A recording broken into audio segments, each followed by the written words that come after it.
వికారాబాద్ జిల్లా లగచర్ల గ్రామంలో ప్రభుత్వ ఉద్యోగులపై జరిగిన దాడిని ఖండిస్తున్నట్లు బొమ్రాస్పేట మండల టీఆర్ఎస్ నాయకులు తెలిపారు. కాలుష్యరహిత పరిశ్రమలను తీసుకొస్తే స్వాగతిస్తామని బీఆర్ఎస్ స్థానిక నాయకుడు గండీడ్ రవికుమార్ గౌడ్ తెలిపారు. సీఎం రేవంత్ రెడ్డి రైతులతో చర్చలు జరిపి అందరికీ ఆమోదయోగ్యమైన పరిశ్రమలను తీసుకురావాలని కోరారు. మాజీ ఎమ్మెల్యే అక్రమ అరెస్టును ఖండిస్తున్నామని ఆయన వెంటనే విడుదల చేయాలని డిమాండ్ చేశారు.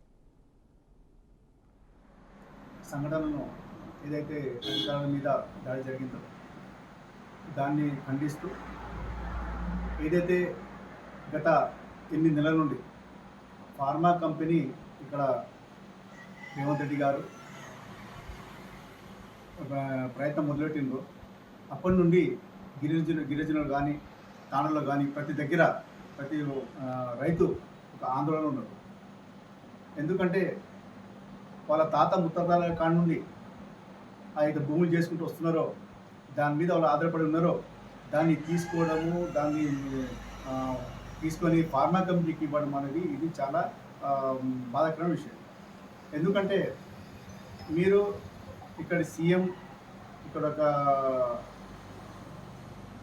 ఎమ్మెల్యే గారు అదే మొన్న జడ్చర్లలో అక్కడ ఎమ్మెల్యే ఫార్మా కంపెనీ ఏదైతే ఉందో అక్కడి నుంచి వచ్చే కాలుష్యాన్ని అరికట్టకపోతే నేను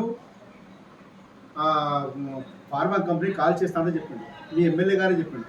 కానీ ఇక్కడ మీరు ఎమ్మెల్యేగా ఉండి ఒక సీఎంగా ఉండి మీరు ఎమ్మెల్యే ఇక్కడ మీరు ఫస్ట్ ఇక్కడ ఎమ్మెల్యే మీరు దాని తర్వాత మీరు ఒక సీఎం ఇక్కడ మీరు ఒక ఫార్మా కంపెనీ తీసుకొచ్చి కాలుష్యాన్ని విడుదల చేసే ప్రయత్నం చేస్తున్నారు. దీన్ని ఫస్ట్ విరమించుకోవాలి.